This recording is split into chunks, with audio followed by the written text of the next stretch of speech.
Hello everyone, I'm Sukanya, your English trainer, and today we are here to discuss how we can score better in the English section. So I think we are all 6 months into the preparation for the English section as well as the overall CLAT paper. But I think it's highly likely that you might be, feeling a little bit doubtful regarding how to prepare in a much better strategized manner, and that's why we are here today. So first and foremost, I would like to discuss how can you improve your score when it comes to the reading comprehension part. So let's first of all discuss the most important part of CLAT, and that is RC passages. Now, the thing is, many people have this problem that they cannot really comprehend whenever they see something new. They feel intimidated by seeing some new genre, some new material. First and foremost, what I would like to suggest here is gain some conceptual familiarity. Suppose you have a problematic genre. The first thing that you need to do is identify the problem area. Once you have figured that out, we can start working on it and trying to, make it better and improve our scores. So, for example, if you have philosophy as something which you don't really understand at the drop of the hat, so how can we get better at it?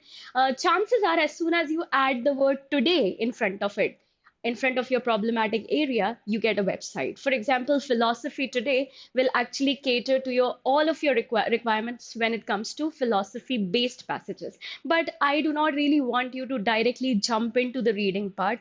I want you to understand what exactly is the concept which is being discussed there.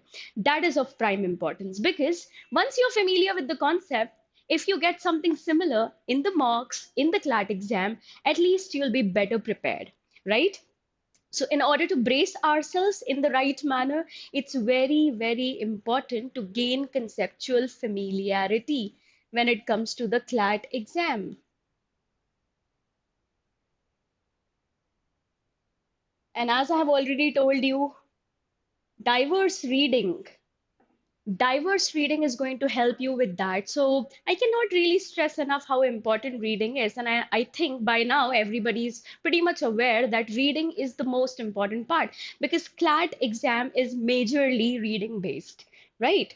So if you read diverse type of, I would say, categories, automatically it opens your brain to different perspectives, and you're better prepared to absorb new information. And that's why it's so important to read varied texts. That's the first point. The second point is, again, another problem area, which is your vocabulary.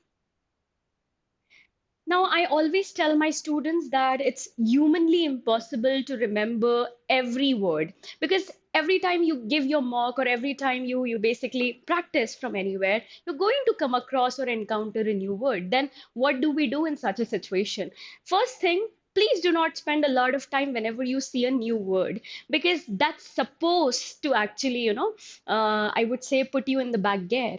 So I would want you to just skip that for that time being, I guess, and then move on to the rest of the passage. See, understanding the passage is of key importance.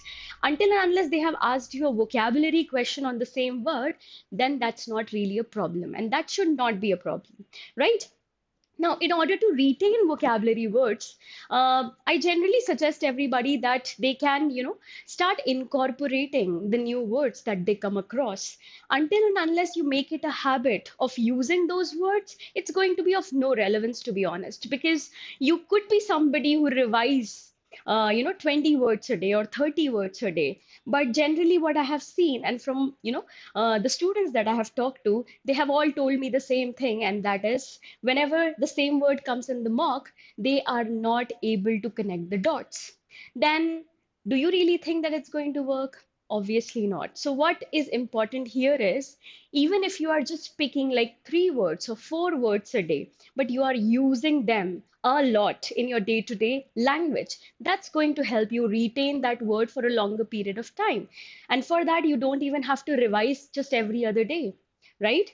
Also, try associating those words to surroundings, to your surroundings, to people around you, to situations that you feel could use a new word because generally what happens is we know if a word is simple, but why not let's try to figure out or look up its synonyms which are I would say less common, and more difficult and I think high frequency words. So that's going to really help you. So incorporation of vocabulary, that's the second important step.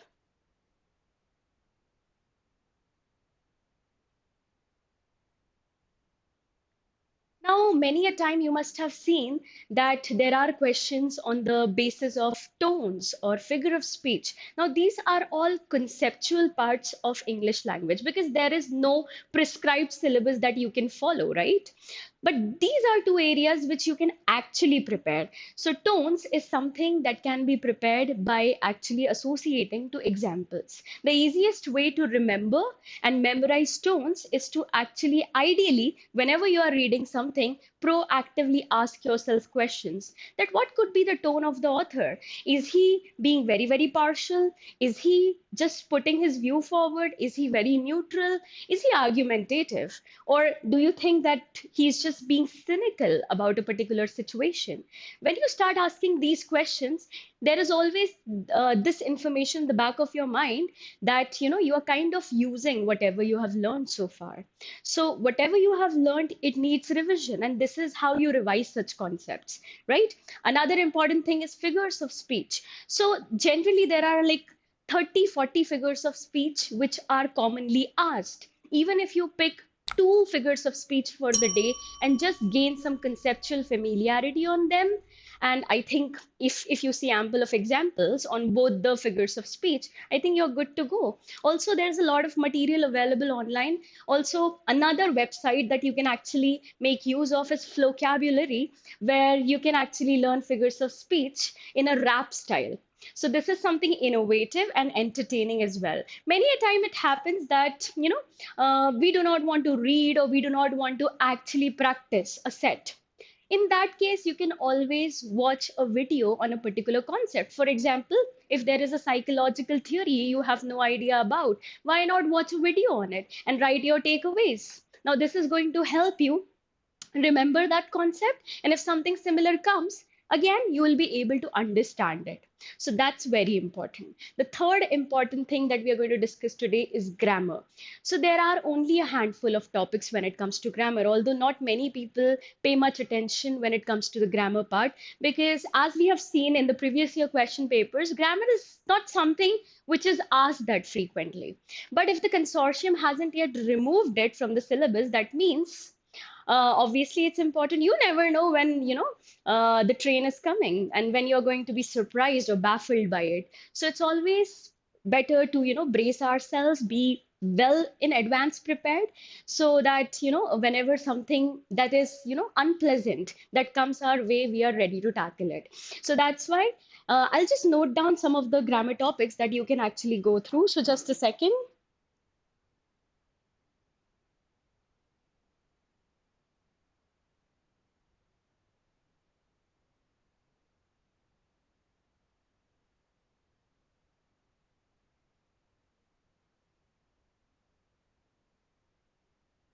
When it comes to grammar, there are only a handful of topics. The first one is parts of speech.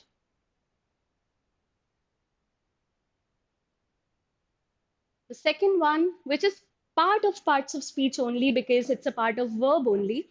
So it's known as verbals, but most of the questions are asked from here. The third important step, obviously, grammar is incomplete without tenses. So if you don't study tenses, automatically you struggle a lot, right? And tenses also help you comprehend things better. The fourth one is voice, active and passive voice. And the fifth one is narration. There's one more, subject verb agreement. See, these are topics which we have studied at some point of time in school. So it's not something that's unfamiliar or an uncharted terrain for you. It's just a matter of practice and consistency, and you can actually be well versed in grammar as well. See, grammar is like the technical aspect of language. So if you know it, you basically save a lot of time, which actually saves you a lot of time in the overall paper. So if you are somebody who is really good at grammar, because generally you must have noticed that grammar questions are something that you don't really need to read the entire passage for, right? You can simply read the question. If you know it, you know it, right? So that's the reason I always put a lot of stress in at least completing these grammar topics. Now, many people might be struggling with, managing the speed as well as the accuracy. So, if you are somebody who feels that their speed is not up to the mark, what you can actually do for that is whatever you are reading, start reading it in a time-bound fashion. That means, first of all, identify the word count of a given passage. So, I generally go by the pattern that if it's somewhere along 450, 500 words long, what you can do is just set a timer for 6 minutes. You should not take more than 6 minutes to complete an article that has 450, 500 words. Similarly, if it is 1,000 words long, you should not take more than 10 minutes or 11 minutes for that. Right? This is how you are going to learn to work well under pressure. Because obviously, on the day of the exam, you are going to come across several feelings, and anxiety, nervousness are just some of them. So in order to become better at it, in order to master our own selves, we need to actually start working under pressure so that it's something that we do on a regular, and it's not something that surprises us anymore.